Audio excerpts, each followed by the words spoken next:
Le truc article de cette semaine concerne Idoceo 8 qui est maintenant disponible sur votre iPhone. Alors, sur votre ordinateur, il sera possible de mettre l'application à jour et sur votre iPhone, via le App Store, vous pourrez vous connecter à votre compte pour aller télécharger Idoceo.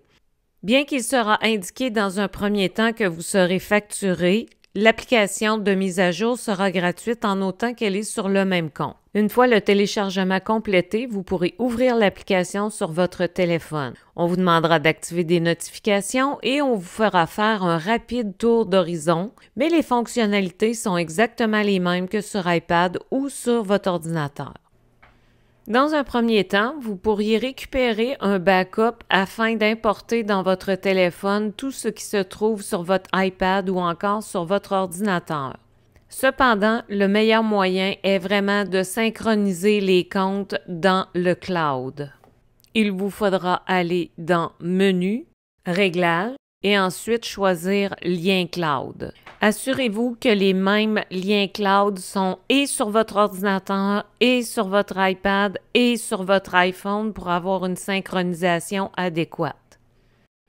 Voici Idoceo sur Mac, iPad et iPhone. Les trois sont synchronisés sur le même compte. Alors, j'ai fait ma première entrée à l'ordinateur. Une trentaine de secondes plus tard, c'est apparu sur mon iPad. On voit la synchronisation sur mon téléphone. Cependant, ça a pris jusqu'à 3 minutes et demie avant que ça synchronise sur le téléphone.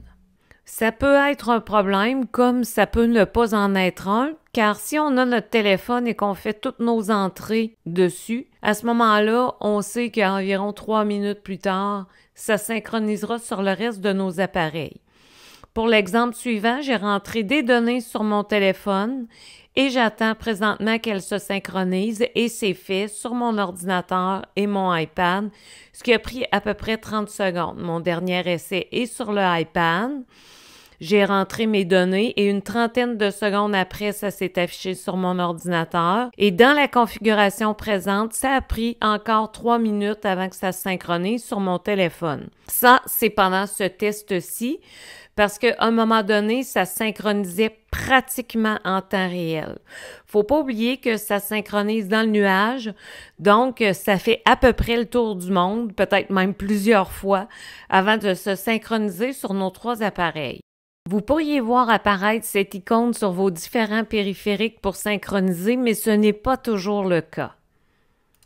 C'est quand même une fonction très cool d'être capable d'utiliser Idoceo maintenant sur nos iPhones et de les synchroniser sur différents périphériques.